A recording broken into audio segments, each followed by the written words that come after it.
നിതിൻ രാജിൻ്റെ മരണവുമായിട്ട് ബന്ധപ്പെട്ട ചില കാര്യങ്ങൾ മനസ്സിലൂടെ കടന്നുപോയത് പറയുകയാണ്. ഒരു പ്രത്യേക പ്രദേശത്ത് നിന്ന് സാമ്പത്തികമായിട്ട് വളരെ കഷ്ടപ്പെട്ട് ജീവിക്കുന്ന ഒരു കുടുംബത്തിൽ നിന്നും ഒരു കുട്ടി അവൻ്റെ ബുദ്ധിയും ദൈവം നൽകിയ കൃപകളും കൊണ്ട് അവന് പരീക്ഷ എഴുതി BDSന് അഡ്മിഷൻ കിട്ടി.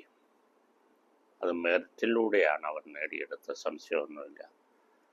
അവൻ്റെ മാതാപിതാക്കൾക്കും കുടുംബത്തിനും ഒക്കെ പ്രതീക്ഷയായിട്ട് വന്ന ആ കുഞ്ഞിനെ, ആ ചെറുപ്പക്കാരനെ വളർത്തി വലുതാക്കേണ്ട അധ്യാപകരും HODയും ഒക്കെ അവരുടെ തലതിരിഞ്ഞ വർഗീയതയാകാം, ജാതി ചിന്തയാകാം, അല്ലെങ്കിൽ മറ്റെന്തെങ്കിലും ആകാം, അതിൻ്റെ ഫലമായിട്ട് അവൻ്റെ ജീവിതത്തെ വിടരുന്നതിന് മുമ്പേ ഞെക്കി പിഴിഞ്ഞു കളഞ്ഞ, കൊന്നുകളഞ്ഞ ഒരു സാമൂഹ്യ വ്യവസ്ഥയുടെ ഇരയാണ് അവനെന്ന് പറയേണ്ടി വരും.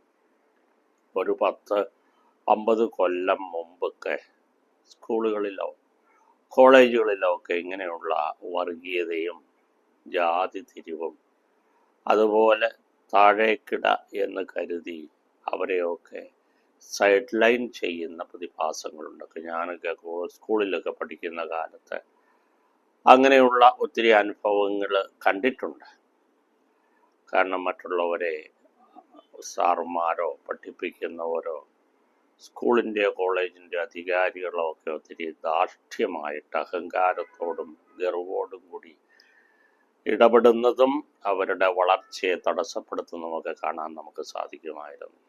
ഇത് 50 വർഷം കഴിഞ്ഞില്ലേ? കേരളം വെറി പിടിച്ച ജാതി ചിന്തയിൽ നിന്ന് മുക്തമായിട്ടില്ലേ എന്ന് നമ്മളെ ഒരിക്കൽ കൂടി ഓർമ്മിപ്പിക്കുകയാണ്. നമ്മൾ കൊലപാതകങ്ങളുടെ ഒരു നിര തന്നെ എന്നും വാർത്താ മാധ്യമത്തിലൂടെ അറിയുകയാണ്. സ്വയം മരിക്കുക, കൊല്ലുക, കൊന്നിട്ട് സ്വയം മരിക്കുക, ഇങ്ങനെയൊക്കെയുള്ള പ്രതിഭാസങ്ങൾ ഇന്നും 2 കൊലപാതകങ്ങളുടെ മരണത്തിൻ്റെ ലിസ്റ്റ് നമ്മൾ കണ്ടു. കോഴിക്കോട് ഏരിയയിൽ ഒരു യുവാവ് 16 വയസ്സുള്ള തൻ്റെ ബന്ധുവിനെ കൊന്നു എന്നവർ സംശയിക്കുന്നു പോലീസ്.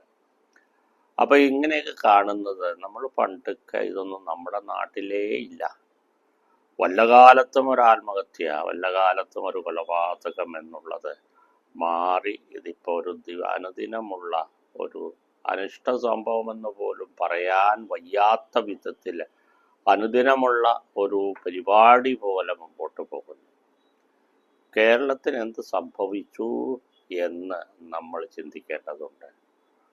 ഉന്നത വിദ്യാഭ്യാസത്തിന്, അതും പ്രൊഫഷണൽ കോളേജിൽ പഠിക്കാൻ വന്ന, BDSന് പഠിക്കാൻ വന്ന ഒരു ചെറുപ്പക്കാരന് കഷ്ടപ്പെട്ട് അവൻ്റെ വീട്ടുകാരുടെയൊക്കെ സഹായങ്ങളൊക്കെ പറ്റുന്ന പോലെ അവന് കൊടുത്തു കാണുമെങ്കിലും കഷ്ടപ്പെട്ടും അധ്വാനിച്ചും ഒക്കെ ജീവിക്കുന്ന ഒരു വർഗത്തിൻ്റെ, ഒരു വിഭാഗത്തിൻ്റെ ഇടയ്ക്ക് നിന്ന് വന്നവരെ അധ്യാപകരും HODയും ഒക്കെ വളർത്തുകയല്ലേ വേണ്ടത്?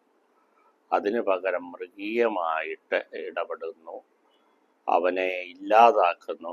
ഇപ്പം ലേറ്റസ്റ്റായിട്ട് കാണുന്നത് അവൻ പ്രിൻസിപ്പളിൻ്റെ മുറിയിൽ നിന്നും കരഞ്ഞുകൊണ്ട് പോകുന്നതിൻ്റെ വീഡിയോ ദൃശ്യങ്ങൾ പോലീസിന് കിട്ടിയെന്നാണ്. അപ്പം ഒന്ന് ചിന്തിച്ചു നോക്കുക, ഒരു സ്ഥാപനം മുഴുവനും അവനെതിരായിട്ട് നിൽക്കുക എന്തിൻ്റെ പേരിലാണ് എന്ന് അവരോട് തന്നെ ചോദിക്കണം. ഉന്നത വിദ്യാഭ്യാസമാണ്, അല്ലാതെ LKGയോ അംഗനവാടിയോ LP സ്കൂളോ ഒന്നും അല്ല അവൻ പഠിക്കുന്നത്. ഉന്നത വിദ്യാഭ്യാസത്തിൻ്റെ പ്രൊഫഷണൽ കോളേജിൽ, ഞാൻ മനസ്സിലാക്കുന്നിടത്തോളം ഗവൺമെൻറ്റിൻ്റെ കോളേജായിരിക്കും, അവിടെയൊക്കെ ഈ ഉന്നത വിദ്യാഭ്യാസത്തിൻ്റെ മന്ത്രി കയ്യിലുണ്ടായിരുന്നില്ലേ? എപ്പോഴും ഇടപെട്ടുകയും വിടുവാ പറയുകയും ചെയ്യുന്ന മന്ത്രിയൊക്കെ എവിടെ പോയി? ഇപ്പോൾ ഒരു പ്രഖ്യാപനമോ പ്രസ്താവനയോ അന്വേഷണത്തിനോ ഒന്നും മുതിരുന്നില്ല. ഇലക്ഷൻ കഴിഞ്ഞതുകൊണ്ടാകാം. ഒഴിവ് കഴിവ് തേടാനും അഭിനയിക്കാനുമൊക്കെ ഒത്തിരി സാധ്യതകളുള്ള ഒരു അവസ്ഥയായതുകൊണ്ടായിരിക്കാം. എന്തെങ്കിലും ആകട്ടെ, പക്ഷെ ഉന്നതർ ഇടപെടണ്ടേ എന്ന് നമ്മളോട് തന്നെ ചോദിക്കണ്ടേ? അതിനേക്കാൾ ഉപരി എന്നെ അതിശയിപ്പിക്കുന്നത് ഇത്രയും കാലമായിട്ടും ഈ ദിവസങ്ങൾ ഇന്നലെ മുതലാണ് കൂടെ പഠിക്കുന്നവർ എന്തെങ്കിലുമൊക്കെ തുറന്നു പറയാൻ തയ്യാറാകുന്നത്. അതും പെൺകുട്ടികളാണ്, അവൻ്റെ കൂടെ പഠിക്കുന്ന പെൺകുട്ടികളാണ്. അവൻ്റെ കൂടെ നിതിൻ രാജിൻ്റെ കൂടെ പഠിച്ച ഒരു ആൺകുട്ടി പോലും പുറത്തു വന്ന് അവന് വേണ്ടിയിട്ട് വാദിക്കാനും അവൻ അനുഭവിച്ച പീഡന മുറകളിലെ കുറിച്ച് വർണ്ണിക്കാനും തയ്യാറാകുന്നില്ല, അല്ലെ കണ്ടില്ല ടി വിയിലൊന്നും.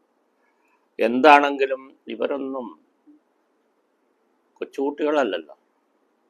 LKG അംഗനവാടിയിലോ LP സ്കൂളിലോ പഠിക്കുന്ന കുട്ടികളല്ല. ഇവരൊക്കെ യുവജനതയാണ്. 10ഉം 20ഉം വയസ്സ്, ഏതായാലും 18 വയസ്സിന് മുകളിലുള്ള യുവതയാണ് വാസ്തവത്തിൽ ഇവിടെ ഇങ്ങനെ നിസ്സഹായത അനുഭവിച്ച് പറയുന്നത്. അപ്പോൾ ഇവർക്കൊക്കെ നേരിട്ടിടപെടാൻ പറ്റിയില്ലെങ്കിൽ ഒരു കത്തെഴുതാൻ മേലെ വേണ്ടപ്പെട്ടവർക്ക്, ഗവർണർക്കോ മുഖ്യമന്ത്രിക്കോ അല്ലെങ്കിൽ പിന്നെ ഉന്നത വിദ്യാഭ്യാസ മന്ത്രിക്കോ ഒക്കെ അവർക്കൊരു കത്തെങ്കിലും എഴുതി വിവരങ്ങൾ അറിയിക്കാൻ മേലായിരുന്നു. ഒരാഴ്ച മുമ്പ് ഒരു തുറന്നു പറച്ചിലിന്, അതുമല്ലെങ്കിൽ ഒരു ഇടപെടലിന് ഇവരാർക്കെങ്കിലും സാധിച്ചിരുന്നെങ്കിൽ ഒരു ജീവൻ, അതും വളരെ പ്രതീക്ഷയോടെ പഠിക്കാൻ പാടുപെട്ട് സാമൂഹികമായിട്ട് താഴേക്കിടയിൽ, സാമ്പത്തികമായിട്ട് കൂടുതലായിട്ട് താഴേക്കിടയിൽ നിൽക്കുന്ന ഒരു സമൂഹത്തിൻ്റെ പ്രതിനിധിയായിട്ട് വന്ന ഒരു കുഞ്ഞിനെ ഈ വിധത്തിൽ ദുരന്തത്തിലേക്ക് നയിച്ചവർക്കെതിരായിട്ട് നേരത്തെ തന്നെ എന്തുകൊണ്ട് ശബ്ദമുയർത്തിയില്ല എന്നൊരു മറുചോദ്യം മനസ്സിൽ വന്നത് അങ്ങ് പറഞ്ഞു പോകുന്നേ ഉള്ളൂ. അവരിന്നെങ്കിലും വന്നു എന്നുള്ളത് നല്ല കാര്യം. ഈ ദിവസങ്ങളിലെങ്കിലും അവർ വന്നു. ഭാവിയിലേക്കെങ്കിലും ഈ സ്ഥാപനത്തിൻ്റെ കിരാതമായ ഭരണരീതികളും വിദ്യാർത്ഥികളോടുള്ള ഇടപെടലും ഒക്കെ കുറയ്ക്കുന്നതിനും ഇതിന് കാരണക്കാരായവരുടെ പേരിൽ നേരായ നടപടികൾ, നീതിയിൽ അധിഷ്ഠിതമായ നടപടികൾ ഉണ്ടാകും എന്ന് കരുതാം. ജസ്റ്റിസ് ഡിലെയ്ഡ് ഈസ് ജസ്റ്റിസ് ഡിനൈഡ് എന്ന് പറയുന്നുണ്ട്. അതൊരു നീതിബോധത്തിൻ്റെ പ്രഖ്യാപനമാണ്. ഈ കുഞ്ഞിൻ്റെ കാര്യത്തിൽ, നിതിൻ രാജിൻ്റെ കാര്യത്തിൽ ജസ്റ്റിസ് ഡിലേ ചെയ്തു എന്ന് മാത്രമല്ല, ഡിനൈ ചെയ്യുക കൂടി ചെയ്തിരിക്കുന്നു. വലിയ ഒരു തെറ്റാണ്, വലിയൊരു പാതകമാണ് ആ കുഞ്ഞിനോടും കുടുംബത്തോടും ചെയ്തത് എന്ന് തിരിച്ചറിയാനായിട്ട് നമ്മളെയൊക്കെ ഭരിക്കുന്ന മേലാളന്മാർക്കെങ്കിലും ഒരു തിരിച്ചറിവ് വേണ്ടേ?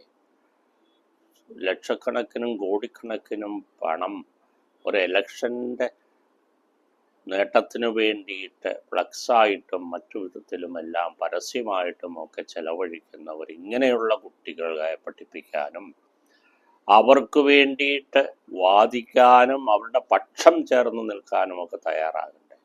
എന്തൊരു ദുഷ്ടതയാണ് സമൂഹം ഈ കുഞ്ഞിനോടും ഈ കുഞ്ഞിൻ്റെ കുടുംബത്തോടും അതുപോലുള്ള ബുദ്ധിമുട്ടി അധ്വാനിച്ചു വരുന്ന കുട്ടികളോടും കാണിക്കുന്നത് എന്ന് പറയാതെ ഇരിക്കാൻ വയ്യ.